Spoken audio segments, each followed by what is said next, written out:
What are some fun things to do around with your so at home that isn't sex? Hide and seek. Hiding as an adult is simultaneously easier and more difficult because you're way more creative about where you hide, but also like twice as tall as you were the last time you probably played. Yep. I'm ducking great at hiding, if I do say so myself. My trick is to go high if your ceilings allow it. So many people walk in a room and look at I hide and below, under beds, etc. Plus, the look of you're supposed to be a grown man when they finally find you silently giggling on top of the wardrobe is priceless. Everyone goes for under the bed first, you're right. My two best hiding spots have been behind the couch, under the throw quilt. I had flattened myself along the back, stretched out lengthwise, next to a bench in the backyard. I was wearing a black shirt, so I pulled in my arms and head and tucked my legs underneath and stuck my ponytail out so I looked like a trash bag. This was a game played in the dark. My best one I did was moving all the seat cushions on our sofa out by a few inches, then slide in behind them and let the back cushions settle on top so I was perfectly hidden inside the sofa. My wife gave up after 15 minutes and sat on the couch out of boredom. I let her sit for a few minutes before erupting out from under her and bear hugging her. I thought the neighbors would come knocking because she screamed so loud. I did this once without telling my wife we were playing hide and seek. She did get curious where I was and came looking for me. When she was standing next to me I couldn't help but giggle, which gave me away. She said if it wasn't for the vibrating couch and the snickering she'd never have seen me. My wife ducking hates me for this. But it'll never stop spontaneously hiding. Once I just stood rather obviously behind a tall houseplant for about 20 minutes while she tried to figure out where it disappeared to. She gave up and sat on the couch, turned on the TV, started snacking, then I cleared my throat. And I swear I thought I made her shit herself. Good times. I work at nights, so when she gets home I'm usually sleeping or just getting up.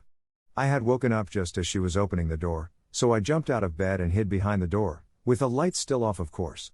She walked in the room, felt around on the bed for me and then I tackled her onto the bed. She wasn't very happy with me, but it was worth it. My husband works third shift and I am home with two tiny children, so we usually don't see each other during the week for long periods of time. I have a giant dry erase board and we will leave little notes for each other, just saying I love you or silly things like little poems or drawings. It's fun to get up in the morning and find a surprise on the board. For Valentine's I wrote him a dirty haiku in his card and I woke up to this on the board: roses are red, violets are finer, if you suck my dick you'll lick your vagina. That's quality right there. Sometimes when the stars align we both yell the same thing at the kids. My wife is from a South American country, and I'm from the US. Our kids are bilingual. Sometimes we both yell the same thing at the kids, but in different languages. I like to purposely misunderstand her in ridiculous ways. She might ask me to bring up her post-it notes from downstairs, so I'll say no worries and bring up the toaster, then very seriously ask her what on earth she wanted that for. When she asked for her car keys and I dragged up the Christmas tree was probably the highlight. Edit, for those wondering, the car keys had a USB on the keyring. You should have heard her when the Christmas tree started coming through the bedroom door. I thought you said printer. Why would I say printer? That was also my question. Play board games. Or cuddle up on a couch watching movies. Or spending a day in the kitchen cooking a massive meal just for the sake of it. Cooking together is great. You learn teamwork and communication, assuming you haven't been married for ages, and you discover a lot of weird ways each other do things having grown up in different houses. Plus, you get a good meal at the end. Who doesn't like food? A word of warning though. You can get fat together real fast because cooking together is fun and you keep doing it, and you keep making a lot of yummy food, and a few months later you look at yourselves and you're like, maybe we should get good at making salads and salads only? Or, get this, you can discover those same weird ways and immediately argue about which one of you is doing it wrong. Oh yes.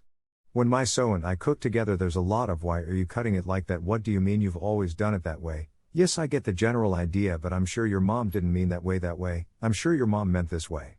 All good fun until one of you loses a thumb and the other one is on the floor with a knife in the heart. We sometimes get a little crazy and hold hands. What part of that isn't sex do you not understand? When my partner and I moved house, we found a small Yoda figurine while we were unpacking.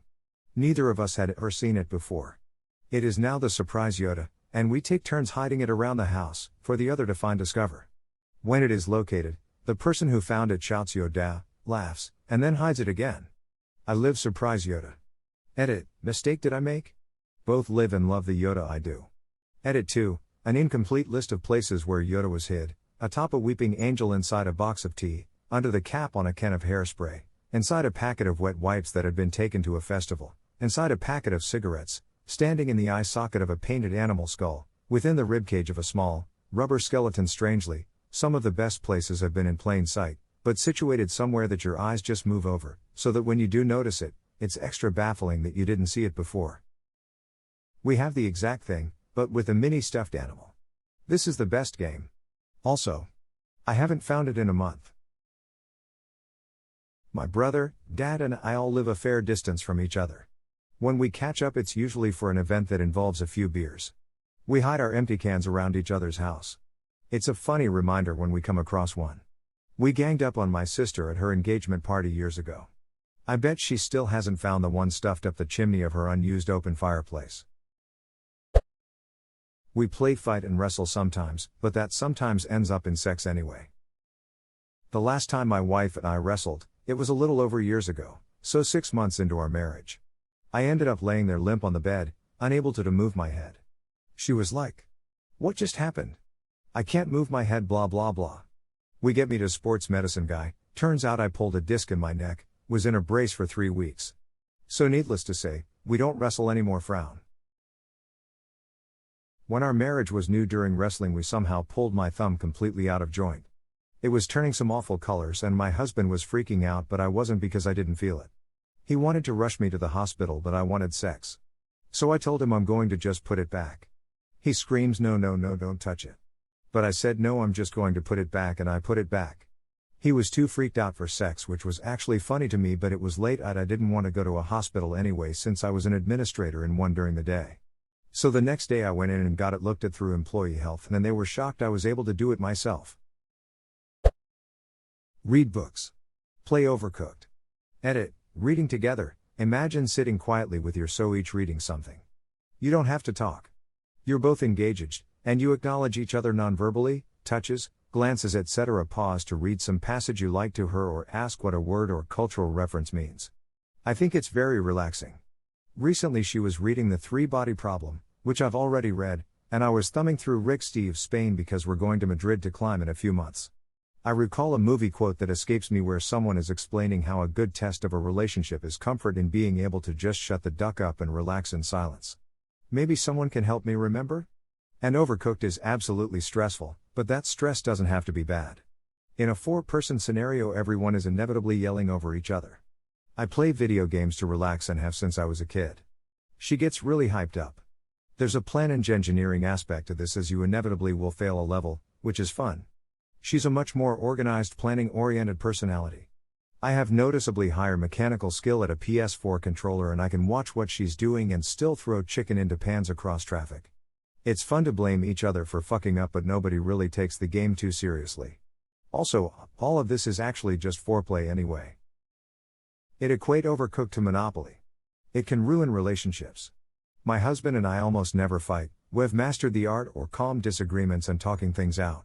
We don't like raising our voices or anything, but boy, I can't contain it while play that game. If I have to tell him to chop some lettuce and he gives me tomatoes instead one more time, I'm going to lose it. No, but it really is a fun game. Babe, bring me the lettuce. #X200B, I thought you said Christmas tree.